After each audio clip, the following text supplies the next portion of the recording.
What is going on, everybody? Bryan DeCorte here, golf analyst for FTNBets.com. And here we're talking the second major of the year. That is right. It is PGA Championship week. The PGA Championship has returned to Kiawah Island for the Ocean Course, last hosted in 2012. As I'm sure you know by now, winner Rory McIlroy by 8 strokes. I don't expect someone to run away with it like that this week. However, you never know. There could be some wave splits. So we're just going to kind of dive right into it. I have 2 bets I'm going to offer up this week. One's going to be an outright and one's going to be a prop. The prop doesn't have the analytics quite behind it like I normally do with my wagers. However, I do think it's a fun one, especially for the major. And I do think there are some factors that will be in our favor for that bet.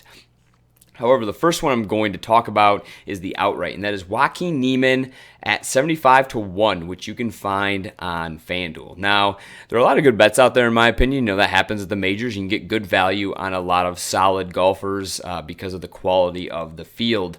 I haven't really seen Niemann talked about all that much this week, so I wanted to bring it up because I do like the bet. I mean, if we're going to get wind, if it's going to be firm and fast, we've seen him play well on those types of courses. He finished second at the Tournament of Champions out in Hawaii. The weather was pretty balmy out there. Sony, he followed that up with a second place as well. Been a little middling since then. Not terrible, but did finish 10th at the Valspar. He played okay at Wells Fargo. Around the green, let him down. Little bit of a concern there, considering Kiawah greens are very difficult to hit back in 2012. Even from the fairway, they were below tour average. I know there was some weather during that tournament. I couldn't pull round by round, so just kind of going off averages. But you will have to have a little touch in the short game. That's his weakness. But again, he's 75-1. Dating back to March of last year, he's only lost strokes off the tee in 2 events. Dating back to October, he's only lost strokes gained on approach in 1 event. That was the Genesis. Finished 43rd that week. The around the green game would be his Achilles heel, but even that has been improved. And even dating back to that October date, he's only lost strokes around the green 3 times. So those have been recent, though. So hopefully, there's not too much regression there.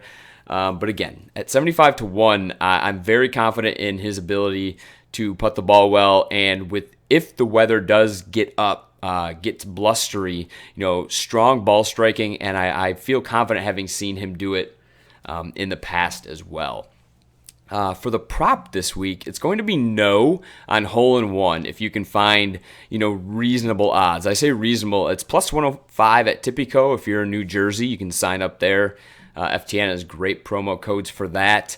And DraftKings is also offering it at minus 110. And I say I don't have analytics. Like I didn't really simulate potential hole-in-ones. However, you look at the course. It's going to play. The greens are going to be pretty firm. Greens in general are typically hard to hit here, we've seen. And the shortest par 3 on the card is 194. Now, sure, PGA of America could shorten those up a little bit. There are different tee boxes and such. But, tipped out, the shortest one's 194. The longest is 220. I've already read reports, at least on a few of them, some of the field is hitting 3-woods into. So, and that's in a decent conditions for their, 10-mile-an-hour winds seem to be like the bare minimum around that course. So if we get even more gusts, crosswinds, different winds, different par 3s, I just find it's going to be very difficult to hit a hole-in-one on these particular par 3s. Obviously, it could happen. But I think anything around minus 110 to the plus 105, somewhere in that range, I do think that is a fun prop that you can take this week. And I do like our chances with all the different variables in our favor. If you want to go over to FTNBets.com, you can use the prop shop, shop for some better numbers there as well. That is a free tool. And to get my entire card and all the other golf analysts at FTNBets.com, sign up, join us, use promo code AXIS this week. You get 25% off. That is correct. It's a major week. So type that in, AXIS. You get 25% off when you sign up this week. And again, you gain access. I got matchups up there, a couple other outrights each ways. I know the other guys have their picks coming in as well. So we hope to see you soon.